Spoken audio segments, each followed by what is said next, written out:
नमस्कार चाषी भाई मैंने बर्तमान आम कपा चाष कुड़ा आरंभ कर कुड़ा खोसा चली और जंगल में कपा के कुड़ा खोसा करसु और कुड़ा खोसा कर सार दिखाई और निहाती भाव में प्रकार सब लोग चाष करन और ये प्रकार चाष कले निहाती देश उन्नति सहित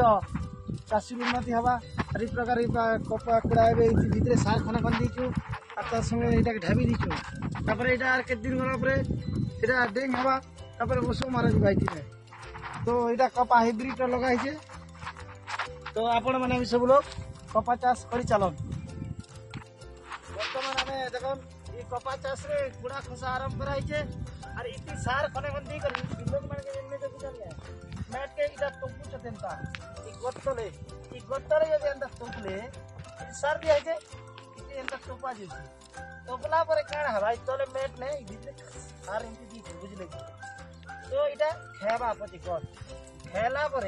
गछ बड़ हवा तो इन प्रकार सब लोग इटा करि चली जानले कि तो इटा आपण माने निहाती भाव रे